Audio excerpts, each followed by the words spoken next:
Alors on nous fait encore état, une pénible fois de plus, dans la triste actualité du jour, d'un énième pronostic vital engagé, malheureusement, conséquemment un refus d'obtempérer suite à une interpellation qui a encore mal tourné. Donc là, c'est un jeune, je crois, de 22 ans qui se trouve à l'heure actuelle dans un état très critique. Et nous assistons depuis plusieurs mois, et je suis gentil, à une significative augmentation de la fréquence de couverture médiatique de ce genre de faits très tragiques, et loin d'être anodin, qui a un effet pervers que je tenais à souligner. Donc je l'avais déjà furtivement évoqué dans un précédent audio, mais il ne me semble pas inutile de remettre l'accent là-dessus, de réinsister sur ce point. Un effet pervers, donc, de conditionner l'opinion publique à associer interpellation et mise en danger de mort, même interpellation et crime, puisque avec certaines instrumentalisations qui ont lieu ensuite sur base de ces mises au cœur de l'actu ou ces nouvelles tragiques concernant donc ce genre de soit d'accidents très graves ou soit quasiment de mort sur le coup. Il y a donc des gens qui vont criminaliser encore davantage, et les gendarmes, la police même, en se frottant les mains et en s'empressant d'instrumentaliser ce genre d'affaires pour les faire interpréter comme étant des prétendues preuves de plus parmi d'innombrables autres, comme ils vont dire, dès que qu'elles interpelleraient les forces de l'ordre, mettraient en danger donc les gens, seraient criminels, commettraient tout le temps des bavures, blablabla, blablabla, hein, le sempiternel refrain qu'on nous sort systématiquement, et qui est cher donc aux voyoucrates, qui alors se délectent de ce genre de faits. En fait, il y en a même qui sont horriblement et inhumainement contents qu'il y ait des interpellations qui tournent mal. En fait, ils se réjouissent d'avoir matière alors, à travers la couverture médiatique de ce genre de faits, à criminaliser encore davantage, par ces instrumentalisations malhonnêtes, les forces de l'ordre. C'est comme quand il y a des manifs et qu'il y a des confrontations avec les forces de l'ordre qui tournent mal, et ben, ils sont contents ensuite de pouvoir faire état de blessures de manifestants, voire même de pronostics vitaux engagés, hein, quand ça tourne au plus mal, voire même de morts de manifestants, sautant avec délectation là-dessus pour s'en servir perversement, pour criminaliser encore toujours les mêmes, dans leur haine incommensurable des forces de l'ordre, puisque ce sont des gens en fait qui souhaitent faire abolir le droit de police. Et donc il y a une obsession chez ces gens qui veulent que les racailles, plus globalement les immoralistes, dérogent à la loi, qui sont eux-mêmes illégalistes. Il y a une obsession chez eux de la criminalisation de l'interventionnisme policier légitime. Je précise bien légitime. Donc celui qui a lieu quand il y a vraiment infraction de la loi, quand il y a manquement à respecter les règles qui sont d'importance. Et ils veulent mettre alors cet interventionnisme policier légitime-là dans le même sac que l'interventionnisme illégitime de mauvais éléments qui commettent des bavures, et effectivement il y en a. Donc il y a une volonté de susciter de plus en plus de confusion entre ces deux profils, entre les profils de mauvais éléments qui abusent de leur pouvoir, de leur fonction, pour commettre des bavures, qui même pour certains sont récidivistes, même multirécidivistes, et le profil de policier intègre qui donc intervient légitimement comme il se doit, sans bavure, sur des contrevenants à la loi, parfois qui ont des profils de racailles, de délinquants multirécidivistes même, qui tiennent tête aux forces de l'ordre et qui ne veulent pas obtempérer, et qui vont être dépeints alors comme des victimes de bavures alors qu'elles ne le sont pas. C'est simplement qu'il y a une inacceptation de l'interventionnisme policier légitime sur ces contrevenants-là qui sont voulus immuniser par les voyoucrates. Donc de cette volonté de les immuniser découle, et de pair avec elle, une criminalisation systématique donc de l'interventionnisme policier lorsque des voyous, des racailles se retrouvent acculés suite à une intervention des forces de l'ordre, et même encore plus après face à la justice. Et là, à chaque fois, il y a la même chose qui s'enclenche, notamment sur les réseaux sociaux, infernalement, avec tous ces gens qui vont crier à la criminalité policière et qui instrumentalisent ce genre d'affaires, adorant du coup avoir à travers elles matière à faire croire qu'encore une fois, la criminalité qui généralise alors sur tout le corps des forces de l'ordre aurait sévi et que personne ne dirait rien, qu'il y aurait immunité, etc., etc. Tout le blabla et de malhonnêteté qui a pris une envergure assez inquiétante. Et il y a un effet pervers, donc, je ne sais pas si c'est délibéré, il y a un débat à porter là-dessus, de l'augmentation de la fréquence du traitement médiatique de ce genre d'affaires de refus d'obtempérer. C'est le fait d'accoutumer les gens à faire un lien de cause à effet entre interpellation et mort. Surtout à l'heure actuelle où beaucoup de gens sont dans l'irréflexion, par fainéantise d'esprit, ils ne veulent pas trop se poser de questions, ils fuient l'effort de cogitation, de raisonnement, de réflexion sur ce genre de phénomène, et donc ils vont avoir un raisonnement assez simpliste et en plus influencé par un certain esprit voyoucratique ambiant et tristement dominant à l'heure actuelle. Beaucoup en viennent, comme ils y sont incités, à la conclusion erronée que le fait d'interpeller serait mauvais et devrait être de moins en moins envisagé, voire même interdit, parce qu'il y aurait trop de risques de mise en danger de mort, parce que ça aurait une mauvaise conséquence, que ce serait mortifère. Donc c'est un raisonnement complètement débile. Ce n'est pas parce qu'il y a des interpellations certaines qui tournent mal que toutes les interpellations seraient à risque mortifère et qu'il faudrait donc abolir le droit d'interpeller. Il y a une volonté voyoucratique aussi par-dessus ça, qui est de plus en plus manifeste. Il faut être aveugle ou malhonnête pour ne pas la voir, daigner la reconnaître. Cette volonté voyoucratique de faire culpabiliser les policiers d'intervenir et d'interpeller légitimement. C'est-à-dire qu'il y en a déjà à l'heure actuelle qui n'osent plus interpeller, parce qu'avec toute cette criminalisation des forces de l'ordre qui est faite par les voyoucrates, qui ont de plus en plus pignon sur rue, aux interprétations desquelles écho est de plus en plus donné, avec toute la criminalisation des forces de l'ordre qui est faite quand les interpellations tournent mal, ils se disent que si jamais ça tourne mal, on ne sait jamais, si jamais ça tourne mal, il pourrait se retrouver carrément accusé de meurtre, se retrouver en prison avec une fin de carrière, etc., jeté à la vindicte populaire aussi. Donc ceci participe à inhiber beaucoup d'agents des forces de l'ordre qui vont de moins en moins avoir l'audace d'interpeller ou interpeller timidement, avec gêne, pas avec l'aplomb qu'ils devraient avoir. Donc ça, c'est un effet voulu par les voyoucrates qui, à défaut de parvenir à abolir le droit d'interpeller et même plus globalement l'interventionnisme policier, veulent enquinoder les forces de l'ordre en les inhibant, en leur faisant croire que s'ils font leur métier comme il se doit, ils risqueraient de passer pour des criminels. Voilà. Donc il y en a qui, face à ça, s'abstiennent d'intervenir et vont donc manquer à leur devoir dans le cadre de leur fonction. Ça, c'est très grave.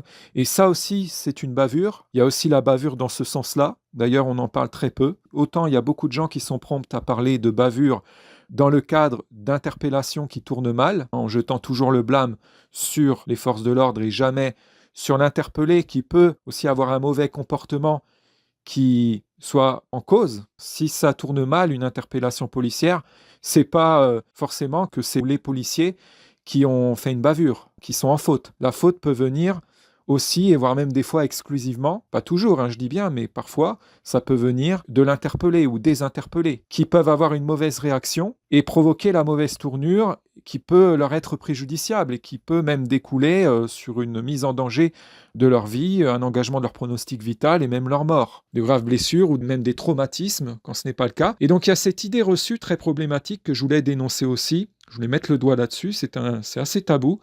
Cette idée reçue comme quoi, quand une interpellation tournerait mal, ce serait toujours forcément la faute de ceux qui interpellent.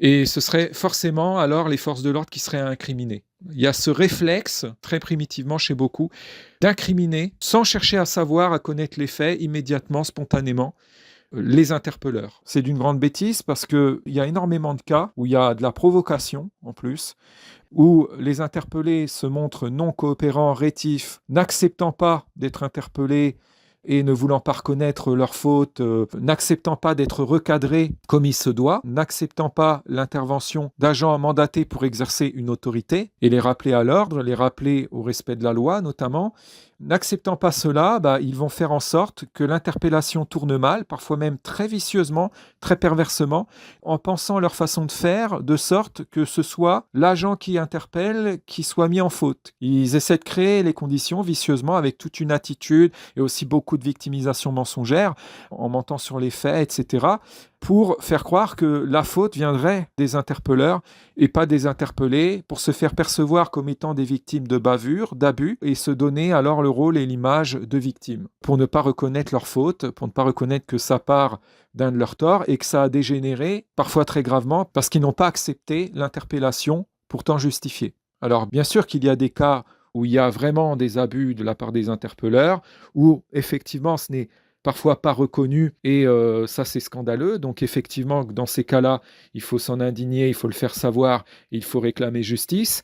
Mais il faut aussi réclamer justice quand ce sont des interpelleurs des forces de l'ordre qui sont victimes, parce qu'il y a aussi des interpelleurs qui se retrouvent du coup victimes, qui sont accusés à tort d'être les responsables de la mauvaise tournure de l'interpellation, alors qu'en fait, ils ont fait leur travail comme il faut. Mais si les personnes interpellées se montrent ignobles, rétives, non coopérantes, ce n'est pas de leur faute. Certes, il y a une façon de faire, il y a un tact à avoir, il y a un code déontologique à ce niveau-là à respecter, il y a des limites à ne pas dépasser dans le cadre de l'interpellation.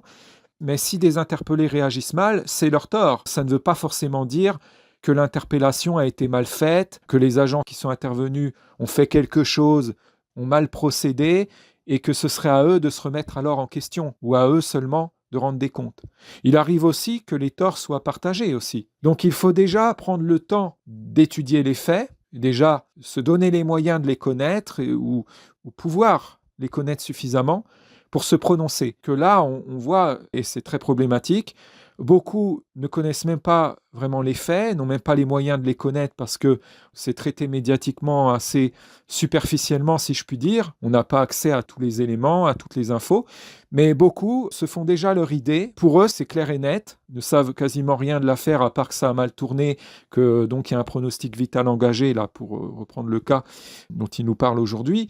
Ils ont déjà la certitude, en fait, que c'est de la faute des interpelleurs, parce qu'ils ont envie, et ils avaient la préintention, de criminaliser encore plus les forces de l'ordre, car gagnés par un certain voyoucratisme.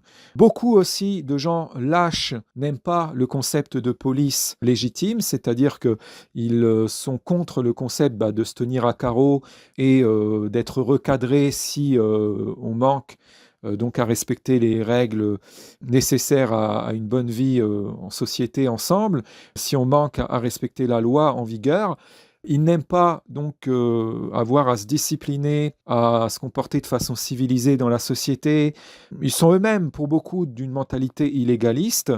Par cela, déjà, juste par cela, ils ont une détestation proportionnellement à ça, donc des forces de l'ordre qui incarnent une autorité, qui sont là donc pour veiller au respect des règles, et contre plus précisément le fait que cette police soit bien faite, soit faite rigoureusement, assurée, parce que quand il y a des policiers, et ça existe, il y en a certains, pas tous, qui font mal leur boulot, qui sont laxistes, qui sont ininterventionnistes en bien des cas, ça les dérange pas, là ils applaudissent, là ils sont contents. Quand il y a par exemple du trafic de drogue par certaines racailles et qu'il y a un ininterventionnisme policier, là on ne les entend pas crier au manquement des forces de l'ordre à faire leur travail. Ces gens crient toujours au crime et s'offusquent toujours quand la police est bien faite. Parce qu'ils ne veulent pas vivre dans une société où la police est habituellement bien assurée, où la police est faite comme il se doit.